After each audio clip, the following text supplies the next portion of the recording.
Bible is the most famous book in the world, but have you ever asked yourself who actually created it? Was it God dropping a finished book from the sky? Was it a single author sitting down and writing it all at once? Or was it something much more complicated? Here's the truth. The Bible didn't appear overnight. It was built slowly, piece by piece, over thousands of years. And the story of how it came together is more dramatic, more dangerous, and more shocking than most people realize. Think about it. Most books have one author, but the Bible, it isn't one voice. It's dozens, kings and prophets, fishermen and prisoners who wrote across nations, languages, and centuries. And unlike any other book, people died for it. Soldiers burned it, kings outlawed it, whole empires feared it. Even today, it's banned in parts of the world, and yet, somehow, it survived. But survival wasn't an accident. It was a battle. Generation after generation refused to let it die. Families driven from their homes whispered its stories at night so their children would never forget. Prophets scratched visions onto scraps of parchment as their nations collapsed. Followers of Jesus smuggled letters from prison knowing execution could follow. And in candlelit rooms, believers copied fragile scrolls by hand while emperors sent soldiers to hunt them down.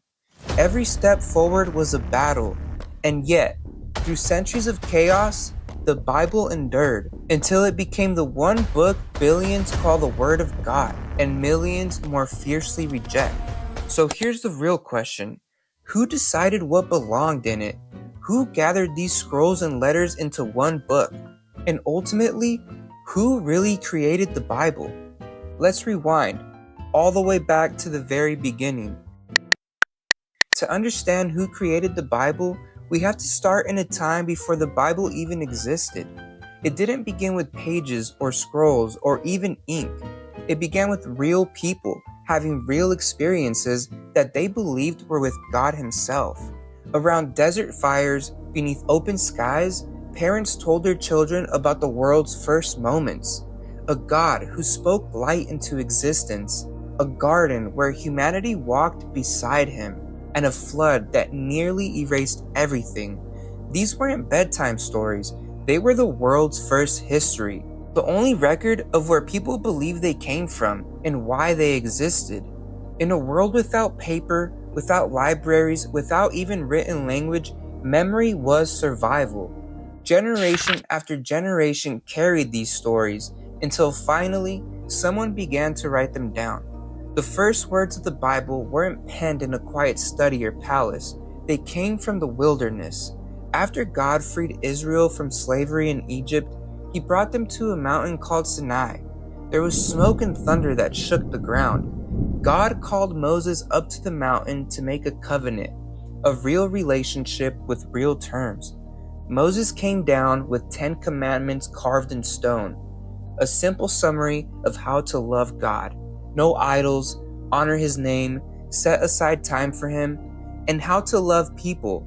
Honor parents, do not murder, commit adultery, steal, or lie. Scripture says the tablets were written by the finger of God.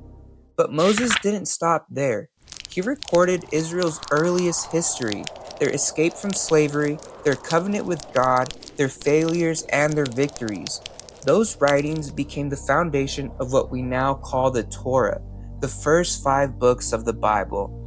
And this is where the Bible begins to look different from every other book, because it wasn't just history. It was treated as something sacred, words that didn't just tell of God, but claimed to be from God. But here's the problem. Israel's story didn't stay peaceful. Empires rose, armies invaded, scrolls were destroyed, temples were burned, prophets were killed. So the question became, how do you hold on to the word of God when your entire nation is collapsing? This is where something new appeared in Israel's story, the prophets.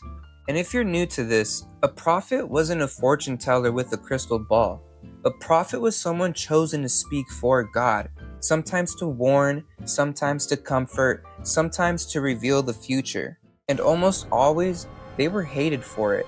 They weren't celebrities, they were outcasts. They cried out in the streets as their cities crumbled around them, and they wrote down their words so that generations later, people would still know what God had said. Isaiah spoke of judgment, but also of a coming Savior. Jeremiah wrote, urging his people not to give up, while enemies surrounded Jerusalem and were starving the city out. Ezekiel saw visions that no one could understand, at least not yet. But why did their voices matter? Because Israel was about to face something devastating: exile. To put it simply, exile meant being ripped from your home. The armies of Babylon swept in, destroyed Jerusalem, burned the temple, and dragged God's people hundreds of miles away into a foreign land.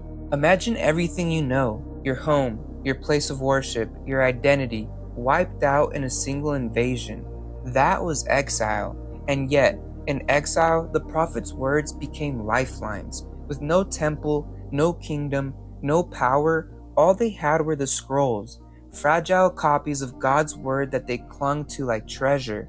The Old Testament was forged in this fire, not written in times of peace and comfort, but in suffering, in captivity, in the desperate hope that God had not abandoned them. Centuries later, when they finally returned from exile, they still carried those scrolls. They've rebuilt their temple, they've restored their faith, and they clung to the promise of someone who would one day rescue them, once and for all. And that's where the story takes its most shocking turn. When God's people finally returned from exile, it wasn't the triumphant ending they'd imagined. Yes, they rebuilt Jerusalem. Yes, they restored their temple. But something vital was missing. The prophets who once thundered God's voice fell silent. No new scrolls, no new visions. For centuries, heaven was quiet.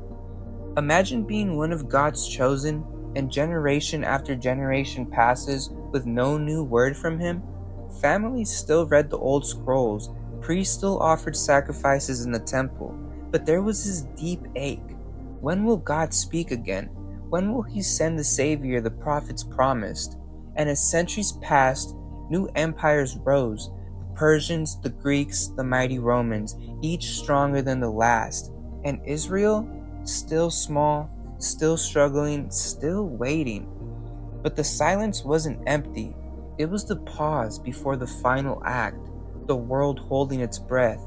The stage was being set, history was being prepared, and into that silence, at the perfect moment, the new chapter of the Bible story began. It began with a young woman named Mary. An angel appeared and said to her, "Do not be afraid, Mary, for you have found favor with God. You will conceive in your womb and bear a son, and you shall call his name Jesus. He will be great and will be called Son of the Most High, and of his kingdom there will be no end." Mary answered, "I am the Lord's servant. May your promise to me be fulfilled." And so, the Word became flesh.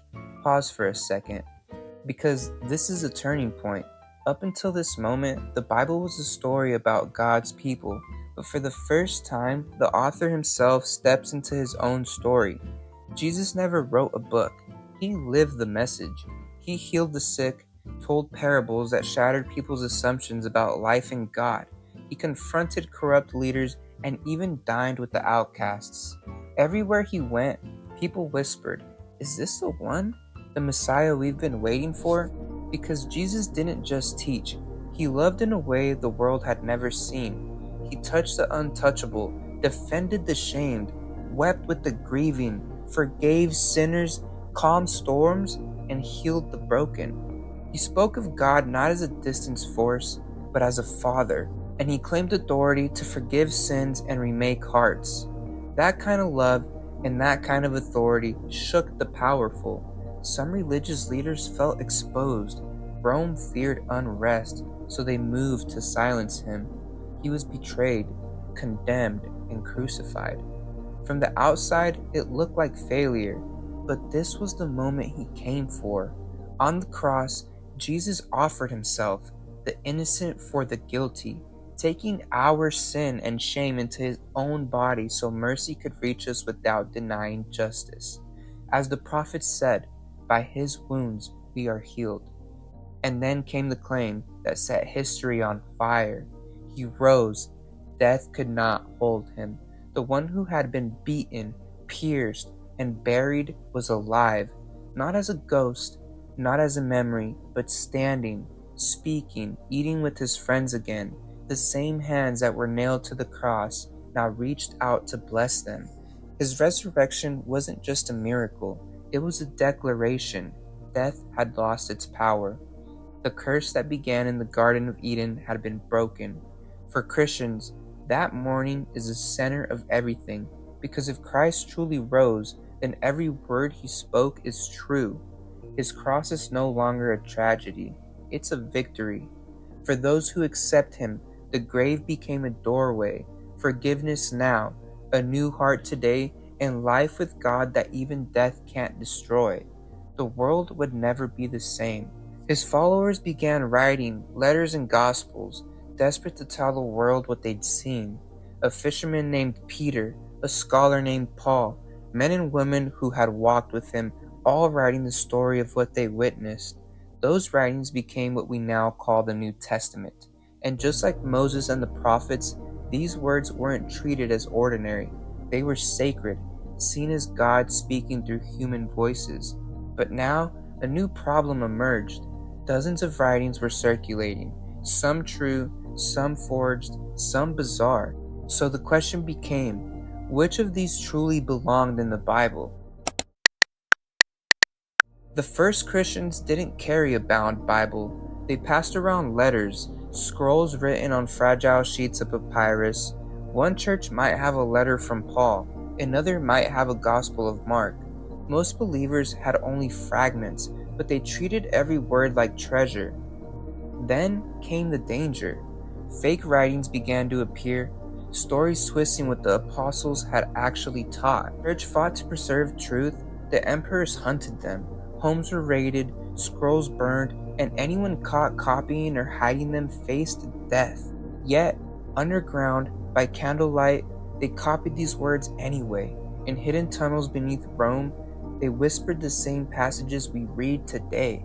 It wasn't just ink on parchment, it was life. But how would the church decide which writings truly belonged? After centuries of persecution, bishops finally gathered. They compared the scrolls that had survived fire, exile, and time. They looked for one thing above all. Was it from those who knew Jesus, and did it agree with the faith he gave us? Piece by piece, these writings came together. The story of God's plan to rescue us from beginning to end. By the late 4th century, the Bible we hold today had taken shape, not by one man's decree, but through centuries of prayer, sacrifice, and blood. Once the books were officially chosen, you might think the battle was over. It was just the beginning. For 1,000 years, monks and scribes copied every word by hand. One slip of the quill could ruin a page, and yet they passed on, believing they were preserving God's voice itself. Then came the printing press.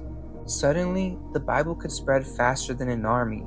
The book, once hunted by emperors, now raced across continents. But opposition never stopped. Kings tried to control it. Translators were executed for daring to put it into the language of ordinary people. Still, the words kept traveling, hidden under floors, whispered in underground churches, carried into Roman prisons, passed from believer to believer. Through fire and exile, through dictators and deserts, the Bible endured. So, who really created the Bible?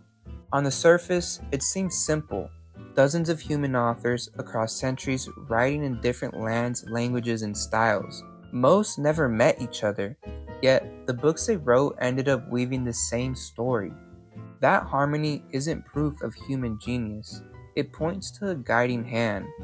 Later, leaders of the church gathered those writings and preserved them as one book. So maybe the better question isn't who created the Bible. Maybe it's this. If this book survived everything meant to destroy it, could it really be the Word of God? And if it is, then the only question left is, what will you do with it? If this moved you, tap like so this message reaches more people, and and subscribe so you don't miss what's next. Comment down below what video we should do next, and if you feel like anyone else can use this information, please hit that share button, and we'll see you guys next week on the next video. Thank you for listening. God bless.